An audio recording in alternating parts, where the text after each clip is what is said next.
경매에서도 이런 게 가능하지 않을까? 입찰 보증금 10% 그렇게 해서 우선 낙찰을 받아서 대금 납부 기한까지 그렇게 사람을 맞추면 굉장히 소액으로 집을 살 수 있지 않을까? 1,000만 원 이하로 어떤 것을 탁 산 거, 아니면 집을 사서 세입자를 드렸더니 보증금 때문에 플러스 P가 되었다, 돈이 생겼다, 이런 이야기들 어떠신가요? 여러분들도 좀 들어보셨고 경매가 약간 이런 방식이 있는 것 같다고 생각을 혹시 하고 계시나요? 경매 과정을 진행하다 보면 경매에 대한 엄청난 환상을 갖고 계신 분들도 만납니다. 이를테면 굉장히 몇백만 원으로 집을 살 수 있다, 또는 오히려 집을 샀는데 돈을 받더라, 그래서 종잣돈이 불더라, 네, 이런 이야기들. 그게 사실은 결과론적으로는 말이 되는 것이긴 하지만 실은 그렇게 말하면 많은 오해를 불러일으킬 수 있고 환상을 갖게 할 수 있는 것 같아요. 그 이야기와 또 그럼에도 불구하고 지금 새 정부가 들어온 이 시점에 경매를 배워두면 좋을 것 같은 이유를 연속으로 찍어보려고 합니다. 이 영상 보시고 또 다음 영상도 이어서 봐주시기 바랍니다. 안녕하세요. 소사장 소피아입니다. 이런 질문하신 분을 봤어요. 내용은 2억대 아파트를 낙찰 받으려는데 낙찰되면 한 달 내에 잔금을 치러야 하잖아요. 그러면 그 즉시 제 소유가 되어서 전세 세입자를 드릴 수 있는 건가요? 그 한 달 내에 전세 들어올 사람을 구해서 전세금을 받으면 좋지만 전세입자는 입주한 날에 돈을 주려고 할 것 같아서요. 즉 일종의 갭 투자인데 소유권 이전과 동시에 전세권자를 드릴 수 있나요? 네.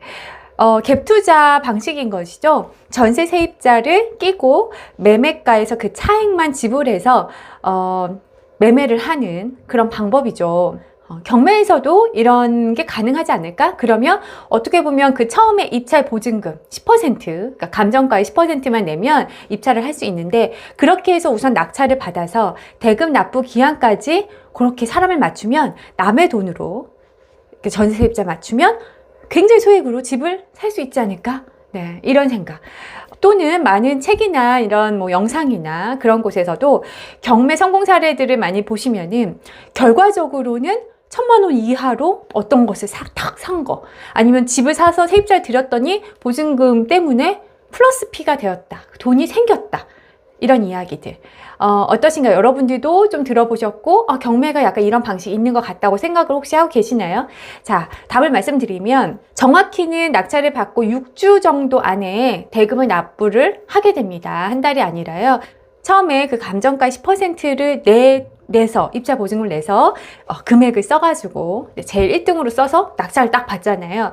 그러면 그 집값의 10%가 지금 들어가 있잖아요. 그죠? 그리고 이제 나머지 내가 쓴 금액의 90%, 거의 90%죠. 정확히는 아니겠지만 입찰 쓴 거에 따라서, 왜냐면 그 앞에 10%가 낙찰, 내가 쓴 금액이 10%가 아니라 그 최저 입찰금이 10%이기 때문에 조금 다르죠. 자, 어찌됐건 대략의 10%가 들어가 있고, 이제 나머지를 이제 대출을 알아봅니다. 대출이 그 낙찰가의 60%가 나올 수도 있고, 물건에 따라서 70%, 80%도 나올 수도 있고요. 아니면은 자신의 신용도에 따라서 50%가 나올 수도 있고, 안 나올 수도 있고요. 그거는 정말 사건별로, 그리고 자신의 컨디션에 따라서 많이 알아보셔야 하는데요. 예를 들어서 60% 정도 나왔다 칩시다. 그러면 아까 10% 대략 60%, 그러면 이제 30%를 마지막에 내 돈으로 준비를 해야 되잖아요.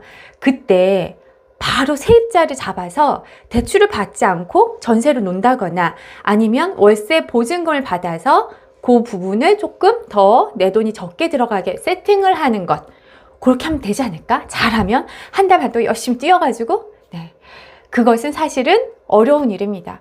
왜냐하면 대금을 낸 후에 소유권 이전 등기 촉탁을 해서 그제서야 등기가 되어야 이제 나의 것이죠. 네, 그제서야 세입자와 또 계약이 체결이 되는 것이죠.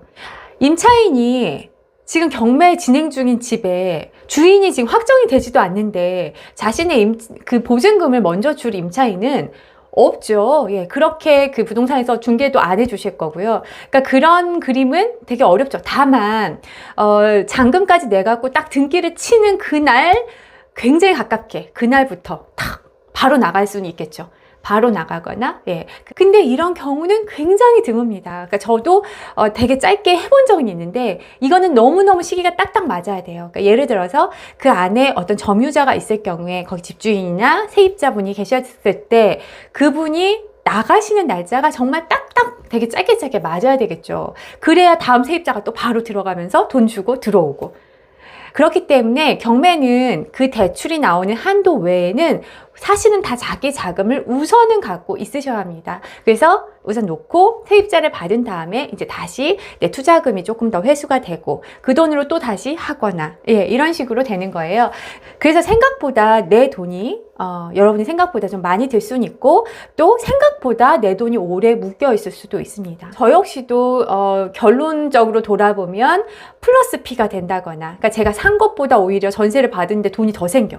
예, 그런 경우도 저도 경험을 해봤는데, 그것도 마찬가지예요. 그것도 마지막 정리해보면 돈이 나한테 생겼지만, 사실 그 과정에서 소유권이 이전받기 위해서 잔금을 치러야 되고요. 우선은 내가 치러야 되고, 그런 다음에 명도를 해야 되고, 그런 다음에 뭐 안에 인테리어가 필요하면 또 그 돈을 내가 또 지불해서 인테리어를 해야 하고, 그리고 세입자를 받아야 높은 수익으로 돈을 받으니까 그제서야 내가 투입한 투자금이 더 들어온다거나 그 이상으로 들어온다거나, 예, 이런 경험을 하거든요. 근데 그런 건을 갖다가 결론적으로만 딱 보면서 저는 500만 원으로 집을 샀습니다. 저는 집을 사고 오히려 돈이 1000만 원이 생겼습니다. 이렇게 이야기하는 거는 많은 분들이 좀 너무 환상이 심어지는 것 같고 오해도 많이 있을 것 같습니다. 결론적으로는 그렇게 될 수 있습니다. 왜냐하면 경매가 제가 생각하기엔 아직도 현존하는 부동산을 가장 싸게 살 수 있는 방법이 맞거든요. 원래 가격보다 싸게 사고, 또는 어떤 문제가 있을 경우엔 더 싸게 사고, 그죠? 대값보다 좀 싸게 세일을 해서, 예, 경쟁을 통해서 싸게 살 수 있는 방법은 분명합니다. 그렇기 때문에 어떨 때는 시세보다 싸게 사니까 전세가와 비슷한 가격에 살 수도 있고, 전세 시세보다 더 낮은 가격으로도 사는 경우도 있고, 이렇게 되면 나중에 세입자가 들어오면, 예, 플러스가 되겠죠.